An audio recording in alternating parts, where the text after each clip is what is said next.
आई-वडिलांचा विरोध असतानाही राधिकाने स्वतःच्या इच्छेने प्रवीणशी लग्न केलं होतं. राधिका एक देखणी सुंदर मुलगी होती. तिचा स्वभाव शांत होता. पाहता क्षणी कोणालाही आवडेल इतकी निरागसता तिच्यामध्ये होती. कॉलेजमध्ये असताना प्रवीणशी तिची मैत्री झाली. मैत्रीचे रूपांतर प्रेमात झाले आणि त्यानंतर महाविद्यालयीन शिक्षण पूर्ण झाल्यावर त्यांनी लग्न करण्याचा निर्णय घेतला. त्यांनी आपापल्या घरात सांगण्याचे ठरवले, पण दोन्हीकडूनही लग्नाला विरोध होता. नोकरी चांगली असल्याशिवाय लग्न न करण्याची अट त्यांनी घातली. त्यामुळे दोघांनीही चांगली नोकरी शोधली. दरम्यान 1 वर्ष निघून गेलं होतं. त्यानंतर पुन्हा त्यांनी लग्नासाठी घरातील सर्वांशी बोलण्याचे ठरवले. पण आजही त्यांचा नकार कायम होता. पण तरीही राधिका व प्रवीणने आई-वडिलांना लग्नासाठी होकार देण्यास भाग पाडले होते आणि त्यांचे काही दिवसातच लग्न पार पडले. आवडत्या व्यक्तीसोबत लग्न झाले आहे यामुळे राधिका तर खूप खुश होती. सासरी सर्वांशी प्रेमाने वागायचे, सुखाचा संसार करायचा हे राधिकाने आधीच मनाशी पक्के ठरवलेले होते.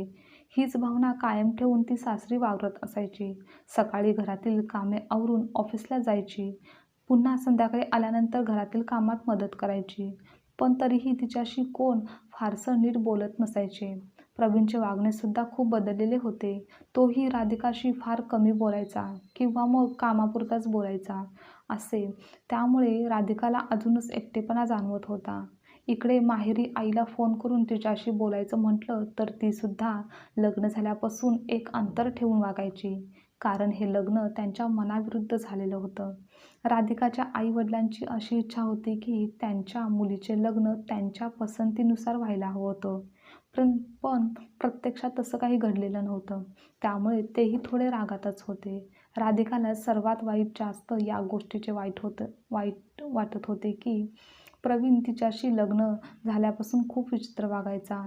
ऑफिसच्या कामातच व्यस्त जास्त राहायचा. माहिती नाही तो इतका का आणि कसा बदललेला होता. पण त्याच्या वागण्याचा त्रास मात्र राधिकाला सहन करावा लागत होता. काही महिन्यानंतर राधिकाला दिवस गेले. पण त्याचा आनंद तिच्याशिवाय इतर कोणाच्याही चेहऱ्यावर फारसा दिसत नव्हता. राधिका स्वतःची पूर्ण काळजी घ्यायची. सासू मात्र उठसूट तिला टोमणे मारायची. तिच्या माहेरी लोकांविषयी अपशब्द वापरायच्या. पण राधिका काही न बोलता शांत राहायची. कारण तिला घरातील वातावरण बिघडवायचे नव्हते. म्हणून प्रत्येक वेळी सहन करायची. काही महिन्यानंतर बाळाचा जन्म होतो. राधिकाला वाटते की आता घरात लहान बाळाचे आगमन झाले आहे, तर सर्व काही अगदी छान होईल. सर्वांचे स्वभाव बदलतील. पण वस्तुस्थितीमध्ये असं काहीच घडलं नाही. बाळ हळूहळू मोठं होत होतं. घरातील मात्र तशीच अगदी पूर्वीसारखेच वागायचे. या सर्वांना कंटाळून तिने शेवटी आई-वडिलांकडे जाण्याचा निर्णय घेतला.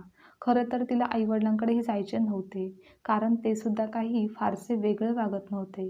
त्यांचे म्हणणे असे होते की राधिकाने स्वतःच्या इच्छेने जर लग्न केलं आहे तर तिचीच सर्व जबाबदारी आहे. पण तरीही नाईलाजाने ती माहेरी जाते.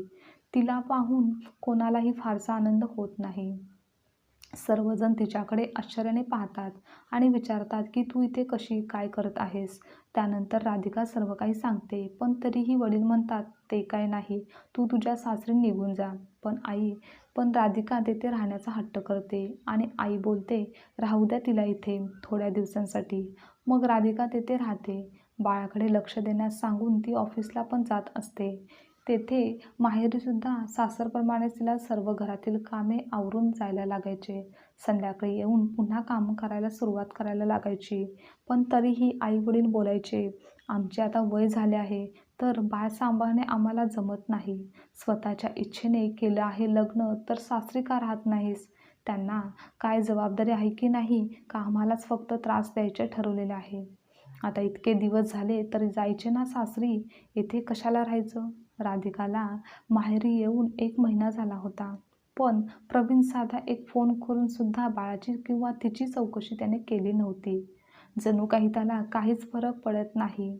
अशा परिस्थितीत राधिकाला काय व कसं करावं हे सुचत नव्हते. इकडे ज्यांनी जन्म दिला त्यांनाही राधिकाची दया येत नव्हती. ना मुलगी म्हणून तिला कधी वागणूक मिळत होती आणि तिकडे ज्याच्या विश्वासावर संपूर्ण आयुष्य सुखाने राहण्याचा निर्णय घेतला त्या प्रवीणलाही राधिकाची किंमत नव्हती. राधिकाला कोणीही समजून घेत नव्हतं. या सर्व एकूण परिस्थितीमध्ये राधिकाची फक्त आणि फक्त घुसमटच होत होती.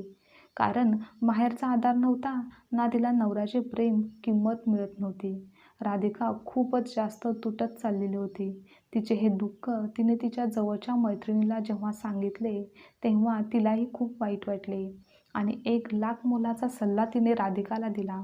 ती म्हणाली, "तू स्वतःच एका चांगल्या कंपनीत चांगल्या पगाराची नोकरी करत आहेस, तर तू स्वतंत्र रूम घेऊन का राहत नाहीस? बाळाला पाहण्यासाठी एक मावशी ठेव आणि मग तू नंतर ऑफिसला सुद्धा जाऊ शकतेस. नाहीतर इतके पैसे, सारे पैसे तू आत्ताही घरात खर्च करतच आहेस. निदान हा मानसिक त्रास तर तुला होणार नाही." त्यावर राधिकाला सुरुवातीला काही फारसे पटलं नाही. पण शांतपणे विचार करून अखेर तिने निर्णय घेतला आणि आज ती स्वाभिमानाने निर्भयपणे जगत आहे, तेही मनाची घुसमट न होता. आजची कथा तुम्हाला आवडल्यास लाईक, शेअर, कमेंट करा आणि चॅनलवर नवीन असाल तर चॅनलला सबस्क्राईबसुद्धा नक्की करा.